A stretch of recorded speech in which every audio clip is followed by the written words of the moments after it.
student, welcome to my channel Computer Shagufi. My name is Shagufi Anjum. Today we will learn about BFS, Breadth First Search Algorithm.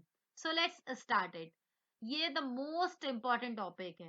The most important topic from AQT exam, CSGM University exam, UGC NET exam and GATE. So इसको बहुत ध्यान से पढ़िएगा और बहुत अच्छे से पढ़िएगा. चलिए स्टार्ट करते हैं. The most important topic from CSDM, from AKTU, from UGC NET and from GATE. यहाँ पे देखिए जो BFS है वो एक तरह का ग्राफ ट्रेवर्सिंग एल्गोरिदम है. BFS जो है वो क्या है? BFS जो है वो क्या है? ग्राफ ट्रेवर्सल एल्गोरिदम है. ठीक है. द प्रोसेस ऑफ विजिटिंग और updating each vertices in a graph is known as graph traversal. तो यहाँ पे विजिट करना, अपडेट करना हर एक वर्टिसेस को, उसको हम क्या बोलते हैं? Graph traversal. उसको हम क्या बोलते हैं? Graph traversal. The sequence in which they visit the vertices is used to classifying such traversals. Graph traversal is a subset of tree traversal. तो देखिए यहाँ पे अगर हम बात करें तो दो टेक्निक्स हैं जिनको आप यूज करके ग्राफ को ट्रेवर्स कर पाओगे. सबसे पहली है ब्रेथ फर्स्ट एंड देन दूसरी है डेप्थ फर्स्ट सर्च. आज के वीडियो में हम बीएफएस एल्गो को डिस्कस करेंगे. चलिए स्टार्ट करते हैं. तो सबसे पहले ये जो यूनिक टेक्निक है जिसके थ्रू हम फाइंड करते हैं, ट्रेवर्स करते हैं नोड्स को. चलिए यहाँ पे इसका क्या क्राइटेरिया देख लेते हैं. It's begins at the root of the graph. तो यहाँ पे इसकी जो स्टार्टिंग होगी वो कहाँ से होगी? रूट ऑफ द ग्राफ से. And investigates all the nodes at the current depth before moving on a nodes at the next depth level. तो यहाँ पे हमें क्या करना होगा? इन्वेस्टिगेट करना होगा all at the current depth level. तो जैसे कि मान लो यहाँ पे एक हमने दे दिया ए वर्टेक्स. ठीक है. इसी के ही थ्रू हमने 3 वर्टेसेस को और जोड़ दिया. तो यहाँ पे जो बीएफएस है वो ये बोलता है कि आप हर एक लेवल को ट्रेवर्स करोगे. ठीक है. तो जैसे आपने ए को सबसे पहले स्टार्टिंग में ट्रेवर्स किया एंड देन उसके बाद जब आप ए को ट्रेवर्स कर चुके हो तो उसके बाद आप नेक्स्ट लेवल को जब ट्रेवर्स करोगे, ठीक है, तो आप पूरे डेप्थ लेवल को ट्रेवर्स करोगे. तो देखिए बी को फिर ट्रेवर्स करोगे, फिर सी को ट्रेवर्स करोगे, फिर डी को ट्रेवर्स करोगे. ठीक है. और इसके बाद ही अगर इसके नीचे कोई नोड लगा है तो उसको आप ट्रेवर्स करोगे. ठीक है. To maintain the track of child node that have been encountered but not yet inspected more memory. ठीक है. Generally you required a queue. तो इसके अंदर आपको क्यू की रिक्वायरमेंट पड़ेगी. तो यहाँ पे हम क्वेश्चंस के साथ समझेंगे इस चीज को. तो सबसे पहले इसकी एल्गो की बात कर लेते हैं. चलो एल्गो भी छोड़ दो अभी 2 मिनट के लिए, बाद में आते हैं. सबसे पहले क्वेश्चन को सॉल्व करेंगे एंड देन एल्गो को जब समझेंगे ना तो एल्गो लगेगा ही नहीं कि एल्गो है. बिल्कुल सिंपल हो जाएगी हमारे लिए. चलिए. तो सबसे पहले हमारे पास एक क्वेश्चन दिया है जो कि बीएफएस एल्गोरिदम के थ्रू हमें करना है इस क्वेश्चन को. ठीक है. तो सबसे पहले आप अपने दिमाग में ये चीज रखिए कि आपको क्यू को यहाँ पे मेंटेन करते हुए चलना है. इस बीएफएस एल्गो को आप किसके थ्रू सॉल्व करोगे? क्यू के थ्रू सॉल्व करोगे. ठीक है. तो यहाँ पे क्यू वाले कॉन्सेप्ट को आप याद रखिएगा. क्यू वाली वीडियो भी हमारी पड़ी हुई है प्रीवियस वीडियो में, तो आप जाके इसी प्लेलिस्ट पे देख सकते हो. ठीक है. डेटा स्ट्रक्चर की ही प्लेलिस्ट पे क्यू की वीडियो पड़ी हुई है, आप उसमें देख सकते हो. ठीक है. तो यहाँ पे आपको 2 चीजें ध्यान रखनी है, इन क्यू ऑपरेशन और डी क्यू ऑपरेशन. ठीक है. आपको 2 चीजें यहाँ पे ध्यान रखनी है, इन क्यू ऑपरेशन और D Q operation. In Q for insertion, in Q for insertion, D Q for deletion, D Q for deletion. तो आपको बस 2 चीजें ध्यान रखनी है. चलिए. सबसे पहले जैसे कि हमने बोला कि आपको रूट नोड से स्टार्ट करना है. ठीक है. तो रूट नोड क्या है? आप इसकी ए ले सकते हो. ठीक है. एक चाहे बी से स्टार्ट कर दो चाहे सी से, आप कोई भी ले सकते हो. हम ए से ही स्टार्ट करते हैं. तो देखो स्टार्ट करने से पहले आप सबका ही एडजेंसी लिस्ट निकाल लीजिए. एडजेंसी लिस्ट अभी हमने पढ़ा है. ठीक है, मतलब इससे पहले वाली वीडियो में हमने एडजेंसी लिस्ट को कवर किया है। अगर किसी को नहीं पता कि कैसे how to calculate, how to find adjacency list, तो आप जाइए पहले पुरानी वीडियो को देखिए, इससे पहले वाली वीडियो देखिए। यहाँ पे देखिए ए है, ए से इसके एडजेसेंट में कौन कौन से दो नोड जुड़े हुए हैं, तीन नोड जुड़े हुए हैं, उनको हम बोलते हैं एडजेंसी लिस्ट। तो ए से आप देख सकते हो आपके पास एक बी मिल जा रहा है, ठीक है, और ए से आपको डी मिल जा रहा है। ए से एफ नहीं मिल रहा है क्योंकि इसकी डायरेक्शन आप देख लीजिए चेंज है, ठीक है। अगर इसकी डायरेक्शन इधर की तरफ मूव कर रही होती तभी हम कहते हैं हाँ आपको एफ मिल रहा है। तो इसके एडजेंसी क्या हो गए, लिस्ट क्या हो गई इस ए की। तो ए की एडजेंसी लिस्ट क्या है हमारे पास, बी है और डी है, जैसा कि आप यहाँ पे देख पा रहे हो लिखा है हमने, ठीक है। इसी तरह से बी वाले में देखिए, तो बी वाले में आपको एडजेंसी लिस्ट क्या मिल रही है, बी वाले में आपको एडजेंसी लिस्ट मिल रही है सी और एफ, ठीक है। यही दो नोड है जो बी से कनेक्टेड है, डायरेक्टेड एज दी गई है, तो ध्यान रखिएगा जिधर डायरेक्शन जा रही है बस आप वो लिखोगे। तो यहाँ पे आपने सी और एफ को लिख दिया, ओके। देन आप सी पे आइए, तो सी पे आप देखिए यहाँ पे इसकी एडजेंसी क्या है, इसके एडजेंस में आपको मिल रहा है ई एंड देन जी, और बी पे आप नहीं जा पा रहे हो बिकॉज रीजन इज दैट ये जो एरो है आपको बी से सी की तरफ तो ला रहा है लेकिन सी से बी की तरफ नहीं जा पा रहा है, ओके। तो यहाँ पे हमने ई और जी को एडजेंसी लिस्ट में लिख लिया है। अब जी में देखिए आप, तो जी में आप के तरफ जो है ई ही डायरेक्शन पे आप जा पा रहे हो, तो आपने ई को लिख दिया, ठीक। एंड देन ई को चेक करिए, आप ई को आप चेक करेंगे तो आप बी पे जा पा रहे हो, एफ पे जा पा रहे हो, तो यहाँ पे बी को लिखा, एफ पे लिखा। फिर आप एफ को चेक करिए, तो एफ से आप ए पे जा पा रहे हो और कहीं पे जा पा रहे हो ना। एंड देन डी को चेक करिए, तो डी हमारा ये रहा, डी से आप केवल एफ पे जा पा रहे हो, तो आपने ये एफ लिख लिया। तो यहाँ पे आपने एडजेंसी लिस्ट को निकाल लिया है। अब देखो क्यू को आप कैसे मेंटेन करोगे, आप बहुत ध्यान से समझना, आप क्यू को कैसे मेंटेन करोगे कि बीएफएस एल्गोरिदम किसको फॉलो करता है, क्यू को फॉलो करता है। चलो तो देखिए यहाँ पे firstly add A to queue one, तो क्यू वन एक हम बनाएंगे, ठीक है, एक हम क्या बनाएंगे, क्यू वन बनाएंगे, और एक हम क्यू टू बनाएंगे, ठीक है। तो यहाँ पे Q1 के अंदर आप पहले वाले नोड को ऐड कर दो जहां से भी आप स्टार्टिंग कर रहे हो, ठीक है। तो आपने यहाँ पे A को ऐड कर दिया, आपने क्या करा यहाँ पे A को ऐड कर दिया। अब जो दूसरा है अभी हमारे पास Q, उसमें अभी नल रख दो, उसमें भी कुछ भी नहीं है। तो सबसे पहला हमारा जो स्टेप होगा, पहला स्टेप ये होगा कि जो पहला नोड है हम उसको ले लेंगे और दूसरे वाले क्यू में नल को रख देंगे, ठीक है। चाहे कोई भी क्वेश्चन दिया हो, पहले वाले नोड को ले लोगे और दूसरे वाले में आप क्या रख दोगे, नल को रख दोगे। चलो एंड देन इसके बाद नाउ डिलीट नोड ए। अब जैसे ही आप डिलीट करोगे नोड ए को फ्रॉम Q1 से, ठीक है, तो जैसे ही Q1 में आप डिलीट करोगे ए को, मतलब Q1 में जो आपने ए को ऐड किया है उसको आप डिलीट करो, तो जब डिलीट करोगे तो ऐड कहाँ हो जाएगा वो नोड, Q2 के अंदर। ध्यान रखना जब भी आप डिलीशन को परफॉर्म करोगे इसके अंदर, मतलब डी क्यू को जब भी आप इसके अंदर परफॉर्म करोगे, तो जो भी डी क्यू से Q1 से एलिमेंट डिलीट हो रहा है वो Q2 में जाके स्टोर होगा। समझ में आई बात, जो भी आप एलिमेंट को डिलीट करोगे किसके अंदर से, Q के अंदर से, Q1 के अंदर से, उसको आप ऐड करोगे Q2 के अंदर, ठीक है। अब ये भी आप ध्यान रखिएगा, Q के अंदर इंसर्शन कहां से होता है, इंसर्शन होता है हमारा बैक से, मतलब रेयर से, ठीक है। और डिलीशन कहां से होता है, डिलीशन होता है फ्रंट से। समझ में आई बात, तो यहाँ पे आपको फ्रंट में क्या एलिमेंट मिल रहा है, ए ही मिल रहा है, तो हमने उसी एलिमेंट को डिलीट किया है फर्स्ट टाइम पे।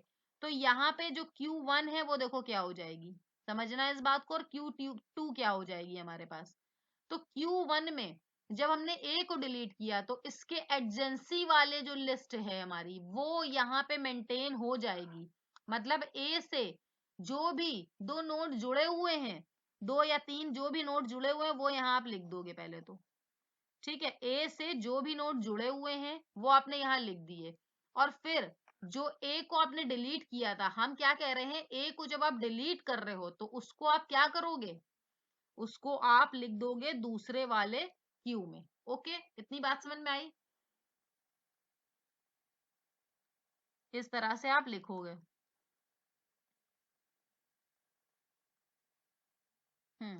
एंड देन देखो, इतना हमने कर लिया। अब देखो क्यू क्या कह रहा है कि हम फ्रंट से डिलीशन करेंगे, तो अब इसके बाद हम अगर डिलीट करेंगे तो बी वाले एलिमेंट को डिलीट करेंगे, ना कि डी वाले को, क्योंकि हम इंसर्शन बैक से करते हैं, रेयर से करते हैं, और डिलीशन कहाँ से करते हैं, फ्रंट से करते हैं।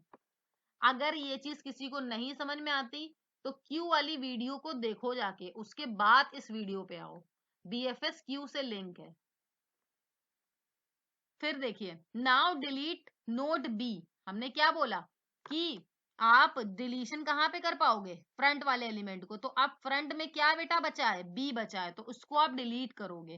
तो जैसे ही आप डिलीट करोगे तो देखो क्यू क्या होगी, Q1 जो है, बी डिलीट हो गया तो डी तो रहेगा इसके अंदर। अब जब बी को आप डिलीट करोगे तो बी के एडजेंसी में क्या है, सी है और एफ है।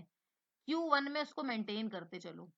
ठीक है, जो भी एडजेंसी लिस्ट में पड़ा है, बी को जब डिलीट कर रहे हो तो उस एलिमेंट को, उस नोड को आप Q1 में लेके आ जाओगे।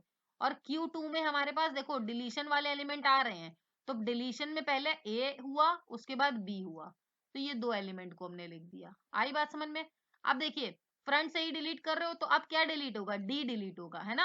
अब क्या डिलीट होगा, डी डिलीट होगा। तो now deleted D from Q1 and add it into Q2।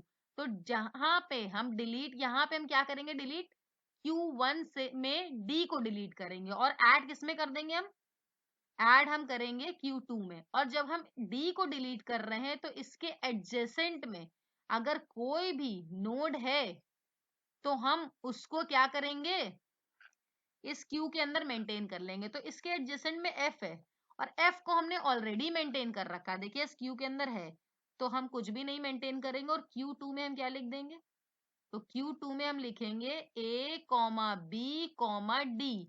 तो यहाँ पे Q2 में हमारे पास A आ गया, B आ गया, D आ गया। ठीक है, पेपर में कुछ इसी तरह से लिखना है, समझ लीजिए इस बात को।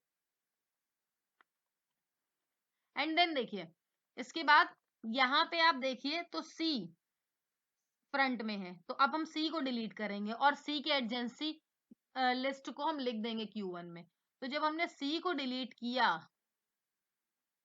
तो हमारे पास देखो, जब हमने C को डिलीट किया तो हमारे पास क्या बचा, F बचा। और C को जब डिलीट किया तो C के पास क्या है, E और G है, तो E G को हम लेके आ गए इसके पास।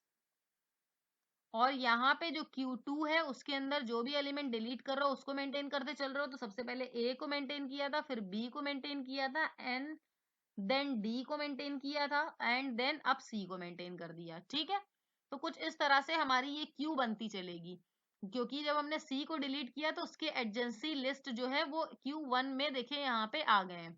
ओके, नेबर वाले जो भी नोड हैं, देखो यहाँ लिखा है insert all the neighbour of node C to Q1। तो नेबर क्या है इसके, E और C, तो इनको इंसर्ट कर दिया हमने Q1 के अंदर। एंड देन फ्रंट वाला में डिलीट करना है, फ्रंट में क्या है, F है, तो डिलीट करिए फ्रंट में F को Q1 से और ऐड करिए Q2 में। ठीक है, फिर इंसर्ट करिए all the node of F to Q1। चलिए, तो ये हम काम करते हैं। तो Q1 में हम ऐड करेंगे इसके नेबर वाले नोड को। तो नेबर में देखिए A है, A तो पहले ही हमारा जा चुका है इसमें, मतलब Q के अंदर इंसर्ट हो चुका है। ठीक है, तो दोबारा से हम इंसर्टिंग नहीं करेंगे इस नोड को, दोबारा से इंसर्ट नहीं करेंगे इस नोड को। और अब हम क्या करेंगे, A B C D, और या सॉरी, ये D पहले आएगा और C बाद में आएगा, एंड देन हमारे पास क्या आ जाएगा, यहाँ पे हमने क्या डिलीट किया, F को डिलीट किया, तो ये F आ जाएगा। कुछ इस तरह से हमारी जो Q है सेकेंड वाली मेंटेन हो जाएगी, और फर्स्ट वाली में हमने जब डिलीशन करा तो उसके नेबर में कुछ नहीं मिला, क्योंकि F के नेबर में हमें क्या था, A मिल रहा था, और A ऑलरेडी हम Q1 में इंसर्ट, एक बार जो भी नोड इंसर्ट हो चुका है उसको आपने पॉप, सॉरी उसको आपने डिलीट कर दिया है और Q2 में पहुंचा दिया है, तो दोबारा से आप Q1 में उसको नहीं ले जाओगे। समझ में आई मेरी बात? दोबारा से आप Q1 में उसको नहीं ले जाओगे। चलिए नेक्स्ट स्टेप देखिए इसका। तो यहाँ पे आप क्या करोगे, ई को देखिए डिलीट करने, यहाँ पे अब क्या डिलीट होगा, ई डिलीट होगा। तो जब ई डिलीट होगा तो अब क्यू हमारे पास देखो क्या मेंटेन होगी।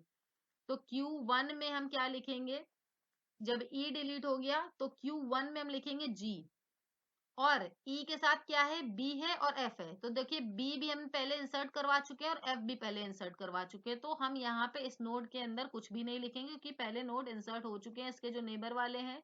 और दूसरी वाली जो क्यू है उसको हम क्या मेंटेन कर देंगे, A B D C F E, ठीक है।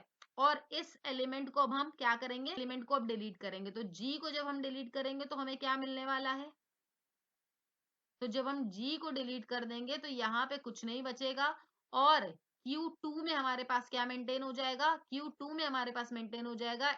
अब G देखो, G में अगर हम बात करें इसके नेबर में E लगा हुआ है ना, तो E जो दोबारा नहीं इसके अंदर आएगा क्योंकि हम एक बार इसमें इंसर्ट करवा चुके थे, तो दोबारा नहीं लिखेंगे हम उस नोड को। हम क्या करेंगे, बस सीधे इस वाले नोड को मेंटेन कर देंगे। और ये हमारा कुछ क्वेश्चन जो है इस तरह से कंप्लीट हुआ। तो आप डीएफएस को कुछ इस तरह से मेंटेन करते हुए चलोगे, ठीक है। अगर किसी ने क्यू को नहीं पढ़ा है तो हो सकता है कि इस वीडियो में आपको कुछ चीजें ना समझ में आई हो। ऐसी कोई बात नहीं है, आप जाके पहले क्यू को देख लीजिए और फिर इसको समझ लीजिएगा, कोई बहुत बड़ा टास्क नहीं है। चलिए अब इसकी एल्गो पे दोबारा चलते हैं। चलिए अब सबसे पहले देखिए एल्गो में क्या लिखा है, सेट स्टेटस 1। तो हम स्टेटस 1 को सेट करेंगे, रेडी स्टेट में लाएंगे फॉर ईच नोड इन जी, ठीक है। ग्राफ के जो भी नोड है उनको हम रेडी स्टेट में लाएंगे। फिर इन क्यू करेंगे द स्टार्टिंग नोड ए। तो हमने क्या करा, इन क्यू मतलब इंसर्शन किया स्टार्टिंग नोड को, एंड सेट स्टेटस 2, ठीक है। और फिर वेटिंग स्टेज पे आ जाएंगे। अब हम वेट क्या कर रहे होंगे कि इनके नेबर को अटैच करेंगे। तो यहाँ पे देखिए क्या लिखा है हमने, repeat step 4 and 5 until the Q is empty, जब तक कि क्यू खाली ना हो जाए। अभी हमने यही देखा था ना, जब तक कि हम उसके नेबर को ऐड करते चल रहे थे, जब तक कि क्यू हमारी खाली नहीं हो गई। कौन सी क्यू नहीं खाली हो गई, Q1, ओके। तो तब तक कि हम क्या करेंगे, डी क्यू नोड एन, ठीक है। तो नोड एन को हम क्या कर रहे थे, डिलीट कर रहे थे। Process it and set it status 3।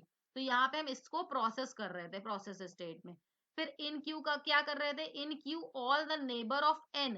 तो जो भी इसके एन के नेबर थे उनको हम क्या कर रहे थे, इंसर्ट कर रहे थे। इन क्यू मीन्स इंसर्शन कर रहे थे, यही चीज अभी हम कर रहे थे। That are in the ready state, जो कि रेडी स्टेट में थे।